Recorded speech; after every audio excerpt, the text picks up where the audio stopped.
learning is one thing, but that's not what it's about.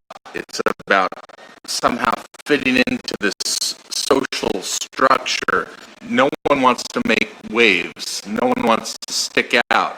The best part of class is not taking notes or learning or hanging out or figuring out how to do things.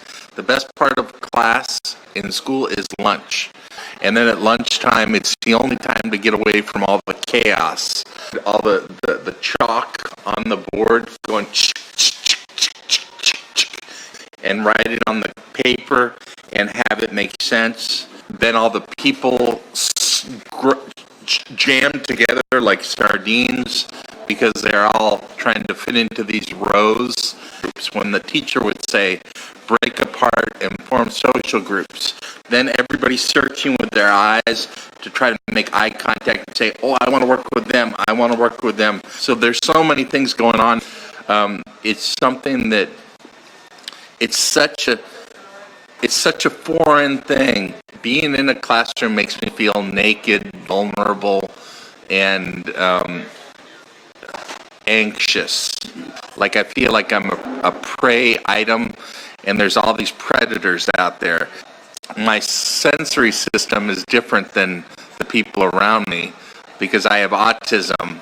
And I didn't know that I had autism when I was in school. I was mainstreamed with all the other students. All these things that are going on, people are just taking in. And for me, it's like I have to learn each and every step.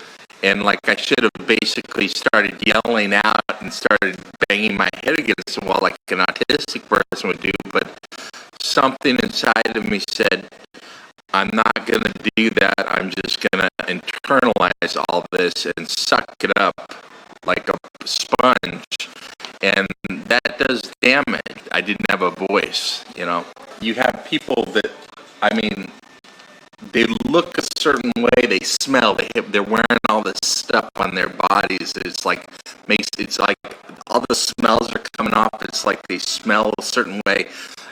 There's so much going on around me that I can't focus on just one thing. Ocean is going up and down all over, and I'm just trying to keep level. It feels like the wind is pushing you all around, and you just want to just not do anything, just be level. The teachers was the one best part about it, because the teachers, I could count on them to be adult-like, you know, something predictable. I would act out occasionally, but never like violently.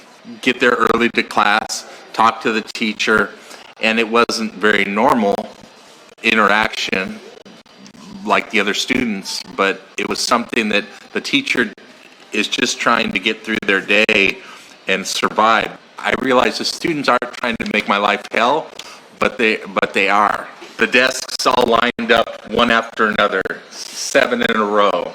1, 2, 3, 4, 5, just all lined up. I wasn't scared. It was too much input. People dropping bags, they come in and they just sit in their chair and drop their bag, and it's like everything's in uncoordination. Everybody's dropping bags at different times. Every bag that gets dropped, I think it relates to me. I just want to be left alone. I don't know what I'm doing. And then when they start writing on the board, I hear the chalk going, and I have to keep time with that, the rhythm of the writing. I'm not visually taking it in, but I'm trying to hear that writing and write notes on and my notes would look like hieroglyphics.